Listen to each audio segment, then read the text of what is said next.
Hello, everybody. This is Stephanie with the Learning Project. You guys, I am so excited that you are here joining me for another great podcast. So we are going to be actually having a special guest. This is an individual that I have been recently connected with, and she is absolutely amazing. I want to introduce you guys Mtaylor. Let me tell you, she is an advocate in our community that is doing amazing things. And I was like, you have got to come on this podcast and how you're supporting people. So thank you so much for being here and just giving us this time and this space to reflect on how we're showing up for people. Thank you so much. I'm very honored. So thank you very much. So MJ, tell us a little bit about yourself and what type of work do you do and how are you supporting people? Okay. Well, right now I'm a case manager with the Parent-Child Assistance Program that is under New Horizon Care Center. Mm-hmm. We work with moms who have used substances during their pregnancy. It's a 3-year program. It's a paraprofessional home visitation program, and we work with moms. So there's 3. How do I do this? Program inclusion criteria. So it's chronic alcohol or drug abuse during pregnancy, little or no connection with community service providers, and inadequate or no prenatal care. Wow. So for some people that are listening to this and they may say, really, is this a crisis? Is this a real issue? Tell us a little bit about what you are seeing in your professional opinion of what's happening in our community and why do we need to put more focus on this area for support for prenatal care? Well, if you think about it, I mean, so this program actually started off out from, it's still an ongoing study out of University of Washington. It's been going on for 30 years. It started off looking at alcohol use and infants born that were FASD affected. So, but it's continued on and stuff. And what we're seeing though lately is we still have clients and stuff that are dealing with addiction to alcohol. Although that number has dropped and stuff, but we're also seeing with the majority of our clients and stuff where it's drug use of heroin and methamphetamine. Wow. And, right. So with that, we're seeing a lot of where we're having children are being, because of, if they're exposed prenatally and the cord blood tests positive, a lot of times the children can be removed from their mothers. Children are placed into foster care. There's health issues that happen. A lot of our kids are with occupational therapists, feeding therapists, speech therapists, you name it. And so one of the goals with this program is to work with these moms and stuff so that subsequent births, working with them on their sobriety now, so that they can effectively parent their child, but also so that subsequent births aren't exposed prenatally to drugs or alcohol. Wow. So you guys, I hope you're ready, okay? Because we're digging in. This is going to be a time for you to think about who are you supporting and who are you showing up for? What type of resources are we needing to petition for and request and know about so that we can connect our families with the right people? What's one of the, maybe you can give us a couple of big challenges that individuals go through when they're trying to really focus on their sobriety and be a parent and they're trying to create this new life for themselves? What are some challenges that you see that people are struggling with? It's really all over the gamut with that. I mean, because one, we're looking at housing stability. If they're stably housed, we're looking at clients having a healthy support network. And one of the things is that we do deal with a lot that we do see is we community needs to understand that part of sobriety is relapse. So like with PCAP, we are a harm reduction model. So if mom does relapse, we don't kick him out of the program. It's okay, so this happened. Let's look at what we can do from here. What's a relapse prevention plan for you? Let's come up with that. And we work with so we help connect them to the services, but because a lot of times we see the clients more than the service providers do or DCYF does, we become a part of that support network for them. Wow. And working with them on picking themselves back up. Let's go, hey, we can do this, and helping them move on. And then we work with them on whatever other issues it is that they have going on. Sometimes it is, navigating through the different court-ordered services, or it's working through systems to try and obtain benefits, getting them to housing. It's making sure that mom has the health care that she needs, that she's getting mental health and her seeing her primary care provider. Making sure she's getting dental care as well. I mean, there's just so many different things we put a lot of focus on with the child, but we also need to go, okay, what's going on with mom to take care of her so that she can be the best person and the best parent that she can possibly be. Oh my gosh. MJ, like right now, like y'all, if you're not watching the video, you do not see my face, what's going on right now.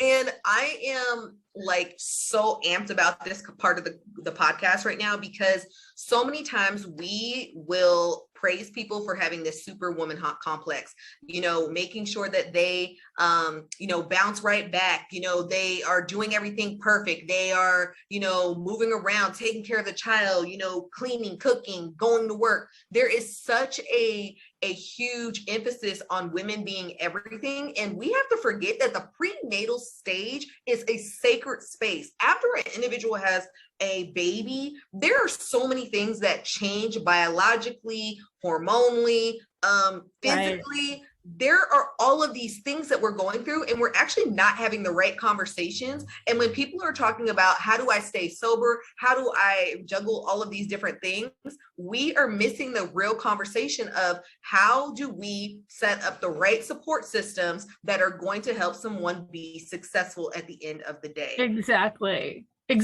And it's how can we best support mom so that she can take care of herself? Yes. What is it that she needs to do those things? It's because that whole super mom, superwoman being everything, we forget that with being that superwoman, there has to be self-care. There has to be things there set up so that her mental health is healthy, that she's stable, that she's, is she eating? Is she getting enough sleep? Does she have outside connections other than, her with that child? Oh my word. So you guys, if you have not been listening to my Girl Get a Deal podcast series, I've been talking about this book called The Fourth Trimester by Kimberly Johnston.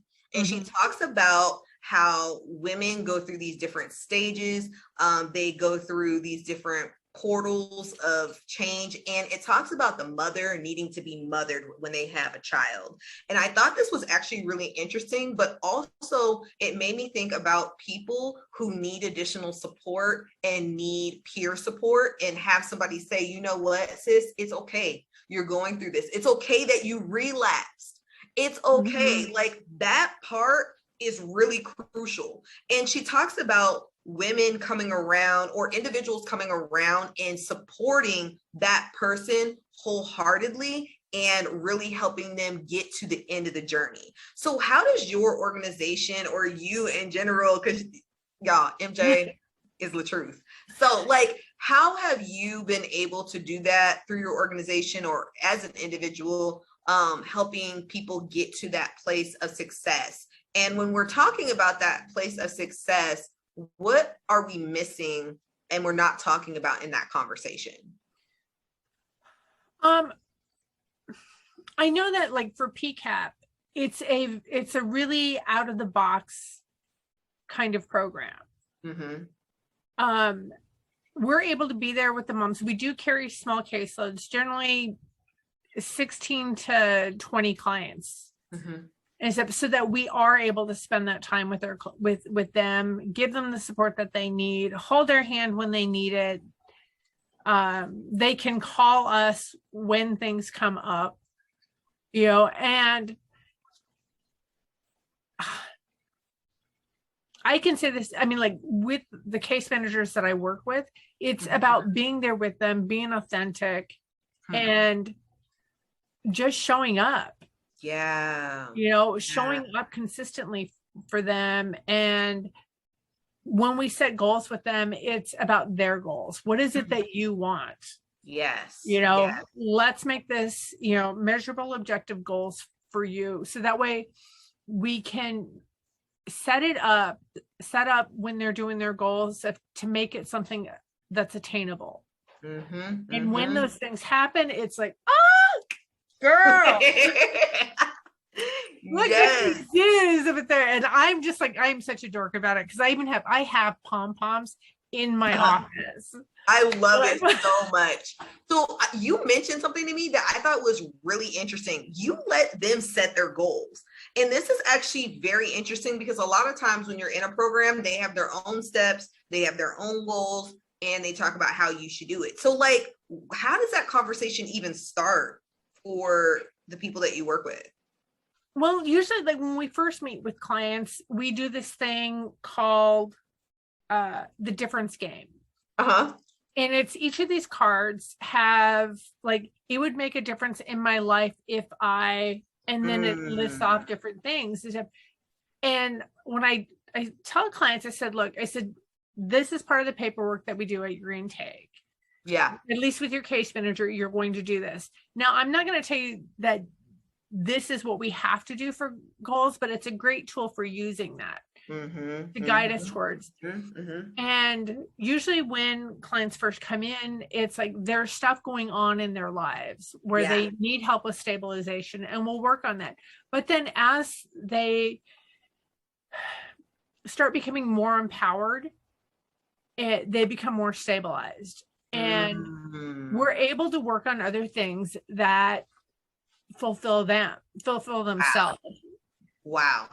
And so like I've got one mom who right now who had been working full-time. She's with her partner, but and both of them working, and she's like, oh my God, like I feel like I don't have enough time for anything. And she said her partner was fine, hey, you don't have to work full-time, you don't have to work if you don't want to and stuff. She's like, no, but I got to do something. Yeah. And so her and I talked about it, and she ended up cutting back her hours with work because she still needed that fulfillment for herself of working to where she could do part-time and be there for her girls. And then we worked at things of coming up with tools that she could use, because it's like, things with grocery shopping are a mess, trying to figure out meals, what to cook, all of this. I feel so disorganized. So we came up with tools and stuff for her, things that she could do to help her become more organized with that. Wow.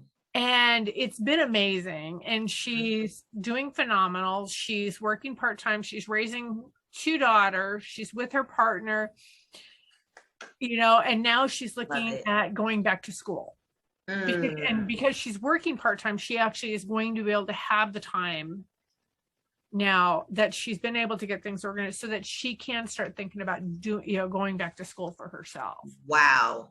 You guys, I'm loving this story because a lot of times Like, so for those that have been listening to me and watching me for some time, you guys know that I used to work in a transitional home. I used to work with different programs that supported moms that may had different challenges, whether it be parenting, substance abuse, all these different things.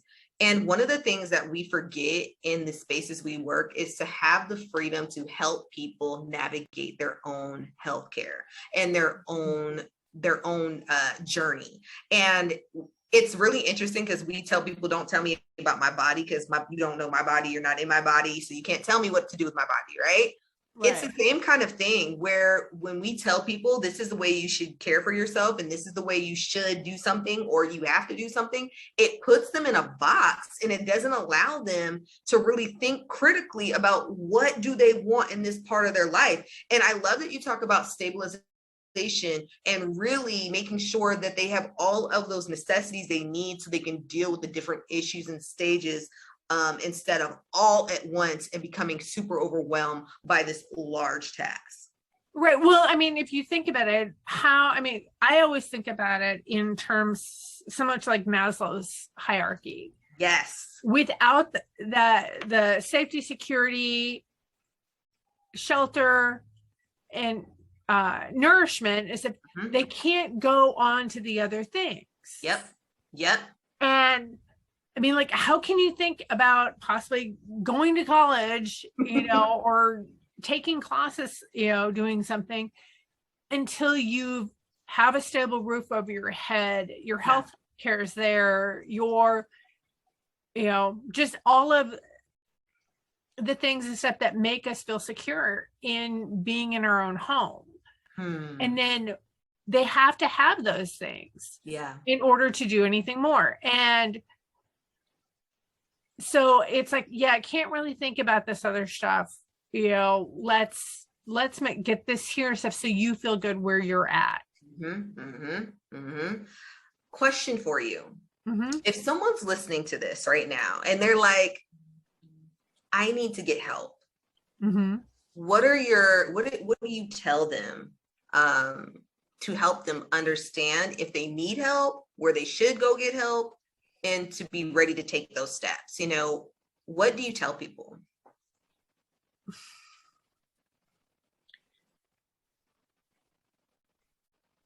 When I talk to moms or potential clients, it's, having the conversation of, okay, what is it that you're looking for? What kind of changes is it that you're looking to make in your life? Let's figure out, is this like for us, I just have the really honest conversations with them of, like, for us, this stuff they have to have used during their pregnancy, but then it's like, great, let's get you in, let's figure this out. Except, but then it's, I guess, going back to like that whole thing with the difference game of, it would make a difference in my life if, and tell me what it is that would make a difference in your life. What would change this stuff for you if you could put out to yourself again and stuff? It's like, I have clients and stuff that are in their late 20s and they're looking to go to college and stuff, and it's like, great, what do you want to be when you grow up? What do you want? Except this has to be something you want, because it doesn't mean anything to me. Wow. It's not about my buy-in or anything else. It's, what is it that you want to change, and stuff that, to make that difference in your life? Because I will cheerlead you. I will give you the swift kick in the butt. I will motivate you. I will do what needs to be there, and going, hey, is this still a priority in your life? Is this still a goal that you want? Oh my word. Like, you guys, there's so many gems in this podcast, and I've been trying to be really quiet and make sure that I keep myself contained because I want you to hear this. But I want you to remember that you can't do this alone. And there are programs and individuals that can help you get along the way in your journey the way you want to. What are some resources that you feel are really key that your program offers that can help people who are looking for a different path or a different walk or change? It really varies. It's all over the place. I mean, because I know for the clients that I work with, they're all over in where they're at. Mm-hmm. So like I have one client that she's killing it. Mm-hmm. And she has started her own business. Wow. And so for her, it was connecting her with SNAP, with their financial access program, mm-hmm. where they have classes and resources for people starting their own business. Wow. I have other clients that, like I had one client said that was wanting to start college. Mm-hmm. And so I got her connected to, what is it? There's a student center at SFCC where I got her connected to. And so, because it's like, you know what, I'm not the expert on this, but I can get you connected to the resources. If I don't know the resource off the top of my head, I will find one. I will hunt it down. Yeah, seriously. And then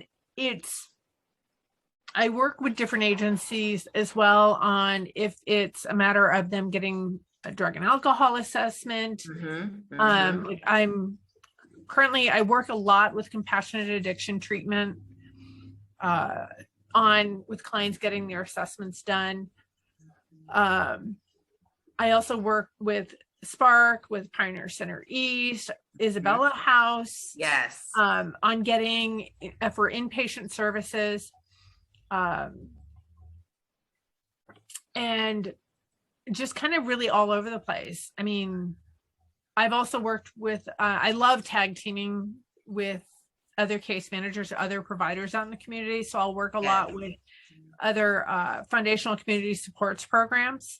Mm-hmm, mm-hmm. So if it's a matter of employment and housing, I'll refer clients there. And it's like, hey, guess what? We're going to tag team this together. We're going to tackle this together, except because two heads are better than one when it comes to working different resources and different connections for those clients.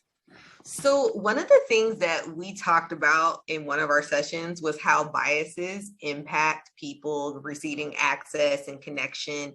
And everything you just talked about is exactly what people need. Being able to connect with other case managers such as yourself and being able to use your community. That's what I love about you, is like, you know what, let me get back on that. I can get this, and this. Like you will find it. And that's what I love about all the work that we've done, is because you know so many different resources. Right. But within the BIPOC community or people of color, how have biases and maybe stereotypes really cut off those resources and cut off people's desire to get help or to find that connection? We talked a lot about peer connection and we talked about peer support, and some individuals were sharing that, you know, one of the reasons why it took them so long to get help is because of people's own personal biases about them, and not having resources that really connect and resonated with them in a cultural way, spiritual way, family dynamic way. Right. So talk to me a little bit about that.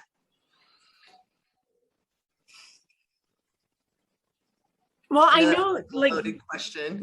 Yeah, it's really out there. You know, I mean, I know